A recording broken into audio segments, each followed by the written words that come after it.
চলো আজ আমরা আচার্য প্রফুল্লচন্দ্র রায় প্রতিভা অন্বেষণ অভিক্ষা প্রথম যে কোশ্চেন নমুনাপত্র দেওয়া হয়েছে তার অঙ্কগুলোকে সমাধান করছি। ঠিক আছে, দেখো কত সহজে কিভাবে করা যায় এবং কিভাবে অঙ্কগুলো করতে হবে। ঠিক আছে, তোমার সময়টা হচ্ছে ফ্যাক্টর, কিন্তু 100টা কোশ্চেন দেবে, 20 থাকবে, 5টা সাবজেক্ট, তো এই সময়টাকে মেনটেন করতে শিখতে হবে, সেই জন্যই প্র্যাকটিস করা। ওকে, চলো প্রথমে কি বলছে, 2, 5, 3, 8 সংখ্যাটিতে 5-এর স্থানীয় মান। আমরা দু রকম মান জানি সংখ্যা, এক হচ্ছে স্থানীয় মান আর এক হচ্ছে প্রকৃত মান। তো স্থানীয় মান আর প্রকৃত মান হচ্ছে সংখ্যাটি সব সময়ের জন্যই ওই মানই থাকছে। ঠিক আছে, সংখ্যাটি যা সেটাই হচ্ছে তার প্রকৃত মান। ধরো 5 এর প্রকৃত মান কত? 5 এর প্রকৃত মান 5ই হবে। যদি আমি ধরো 9 ধরি, 9 এর প্রকৃত মান কত হবে? 9 এর প্রকৃত মান হবে 9, 7 এর প্রকৃত মান 7। কিন্তু যদি স্থানীয় মান বলে তবে দেখতে হবে ওই সংখ্যাটি বা অঙ্কটি কোন স্থানে আছে, এককের স্থানে না দশকের স্থানে না শতকের স্থানে, সেই হিসাবে কিন্তু স্থানীয় মান হয়। এখানে দেখো 5 কোথায় আছে? এখানে একক, এটা দশক, এটা শতক। তাহলে 5 কোথায় আছে? 5 আছে শতকের স্থানে, এটা হচ্ছে শতক। তাহলে 5 শতক স্থান আছে, তাহলে 5 শতক স্থান হয় 500, 2500। তাহলে 500 মানে হচ্ছে 5 4 500। ঠিক আছে, তাহলে স্থানীয় মান বলা হয়ে গেল। সংখ্যের ক্ষুদ্রতম সংখ্যা কোনটি? তাহলে সংখ্যের ক্ষুদ্রতম সংখ্যা তোমাকে দেখতে হবে 6টা অঙ্ক থাকতে হবে কিন্তু। হ্যাঁ, একের পরে 5টা শূন্য, একের পরে 5টা শূন্য দেখে নাও, এখানে সবগুলো শূন্য হবে না? এইখানে একের পরে 5টা শূন্য আছে, 1 2 3 4 5, তাহলে গটা উত্তর হয়ে গেল। একের পরে 5টা শূন্য, সেটাই হচ্ছে 6 অঙ্কের ক্ষুদ্রতম সংখ্যা। তাহলে কত হচ্ছে? 1 লাখ নাকি? এই ঘরের 3কে, 1000, 200, লক্ষ, 1 লাখ। ওকে, নেক্সট চলো। 56 39 কে গুণ করলে কোন উত্তরটি সঠিক হবে? দেখি তো 56 কে 39 দিয়ে গুণ করে দাও। 56 কে 39 দিয়ে গুণ করো। এই গুণ তো তোমাদেরকে করতে হবে, তোমরা গুণ পারো। দেখো 6 × 54 4, হাতটা গেল 5, তাই তো?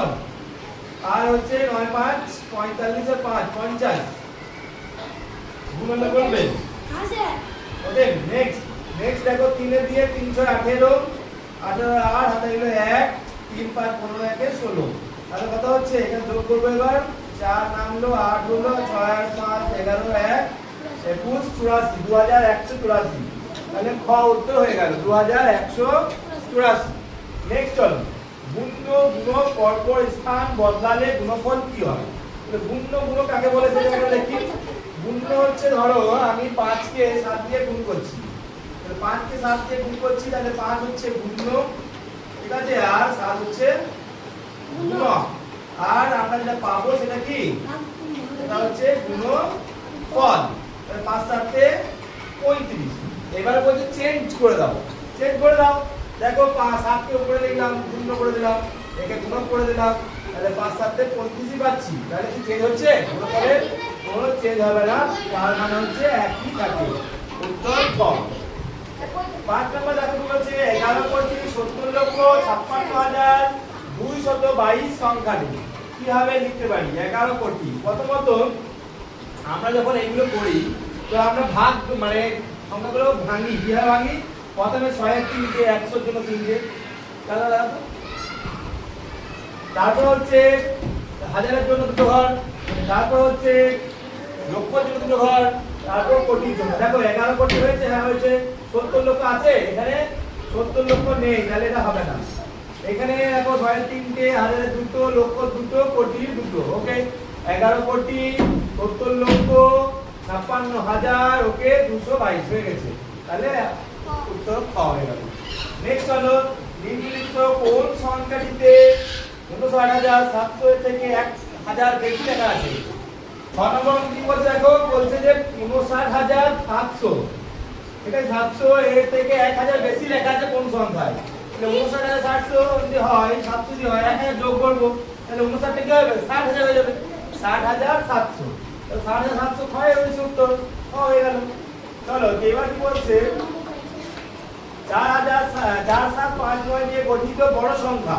তাহলে বড় সংখ্যা গঠন করতে গেলে আমরা একটা জিনিস জানি যে বড় সংখ্যাগুলোকে নিয়ে আসতে হবে।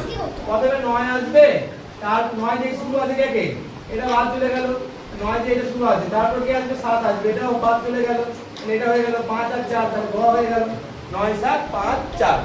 ওকে, নেক্সট চলো। এত সংখ্যা নিচে আর এর প্রকৃত মান। প্রকৃত মান হচ্ছে সংখ্যা নিজেই। তাহলে যেখানেই থাকুক, এখানে এক অঙ্কে আছে থাক, কোনো অসুবিধা নেই। প্রকৃত মান কি হবে? 8ই হবে। যদি এইটা থাকতো 4 নম্বর অঙ্কে থাকতো মাঝের থেকে, তাহলে সে 8ই হতো। প্রকৃত মান সংখ্যা নিজেই। নেক্সট চলো।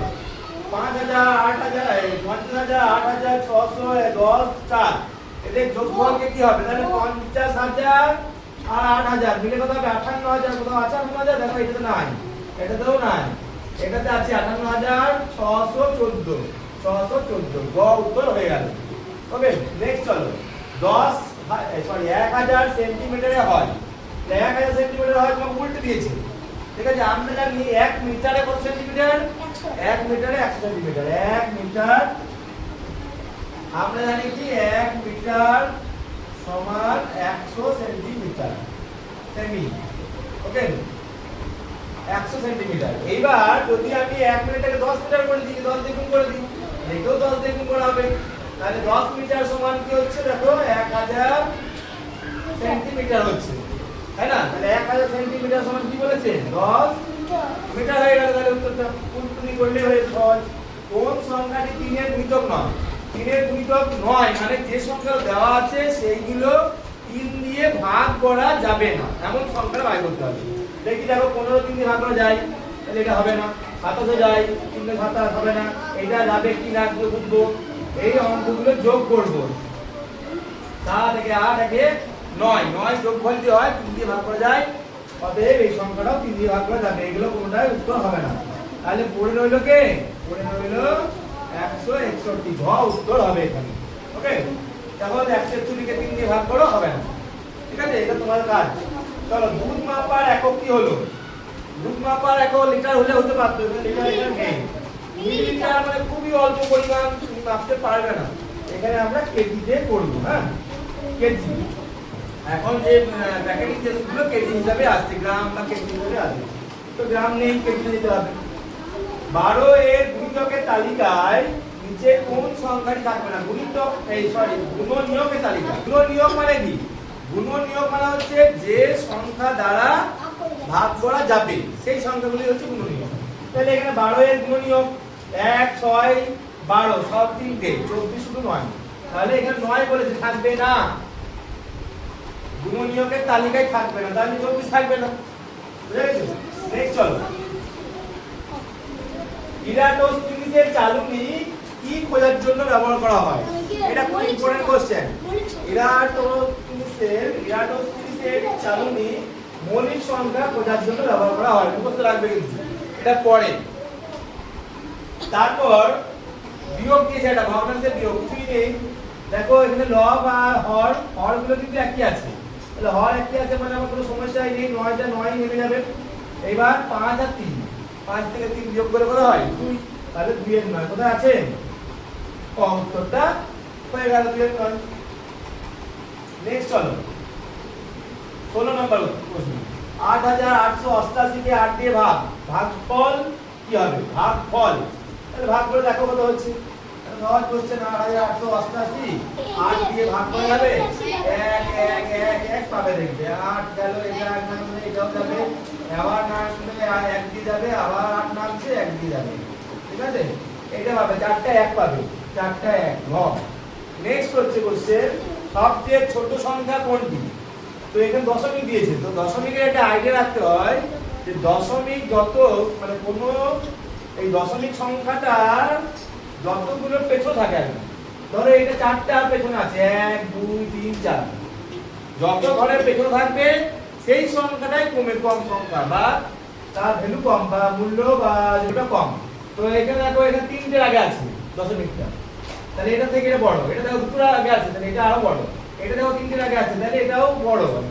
তো এই জায়গাটা যাচ্ছে না। আমি যেটা বলতে চাইছি, দশমিক যত বেশি থাকবে, ঠিক আছে, সেই জায়গাটা সংখ্যাটা ছোট হয়ে যাবে। দশমিক 4 ঘর আগে আছে, অতএব এই সংখ্যাটাই ছোট। যত ঘর আগে থাকবে দশমিক সেই সংখ্যাটাই ছোট হয়ে যাবে। তোমার অঙ্কের বইটি টেবিলের উপর রাখলে গণিতের ভাষায় তোমার অঙ্কের বইয়ের প্রথম পৃষ্ঠাটি অঙ্কের বইকে রাখো যদি, তাহলে কি হবে? বলাট, বক্রতল, সমতল, আমার গণিত লেখা থাকে, এটা কিন্তু নয়, গণিতের ভাষা বলেছে। গণিতের ভাষা হলে কি হবে? সমতল হবে। রাখি যদি সমান ভাবে থাকবে, একটা তলের মধ্যে থাকবে, সমতল। তোমার খাতায় লম্বা ধারাটিকে কি বলে? লম্বা যে খাতা তোমার থাকে, ঠিক আছে, এরকম খাতা থাকতে পারে, এই লম্বাটাকে কি বলবে? ঠিক আছে, এটাকে দৈর্ঘ্য বলছে। হ্যাঁ, এটাকে দৈর্ঘ্য হিসেবে ধরা হবে। এটা প্রস্থ নয়, প্রস্থ। ঠিক আছে, প্রশ্নটা বলছি অপশনটা। চতুর্থ শ্রেণীকে আমরা রোমান হরফে কিভাবে বোঝাতে পারি? রোমান হরফ আমাদের শিখতে হবে। ঠিক আছে, যদিও আমরা 4, 5, 10 এগুলো জানি, কিন্তু আমরা ভি মানে 5 জানি, আর ভি এর আগে যে আই বসাই সেটা হচ্ছে চতুর্থ শ্রেণী। এটা কোথায় আছে? গতে আছে। তাহলে হয়ে গেল আমার। ঠিক আছে, 20টা আমরা অঙ্ক করে নিলাম। এই 20টা অঙ্ক করার পর ইংলিশও দেখে নেবে, ইংলিশটাও দেখবে, করে দেওয়া আছে। তো অঙ্ক ইংরেজিগুলো আমি সমাধান করার চেষ্টা করে দিচ্ছি, এগুলো আমার সঙ্গে করতে থাকো। পরে শেষের দিকে বাংলা বা পরিবেশ এগুলো করে দেবো। ঠিক আছে, তো তার এটা তোমাদের করতে সুবিধা হবে। অঙ্ক আর ইংরেজি আমাদের জেনারেলি এটা কঠিন লাগে, যদি এটা করে যদি তোমাদের সহজ সুবিধা হয় দেখো। ওকে, তাহলে আজকে এই পর্যন্ত রইল, পরের দিন আবার আমরা অন্য কোশ্চেন নিয়ে আলোচনা করবো। ওকে, টাটা।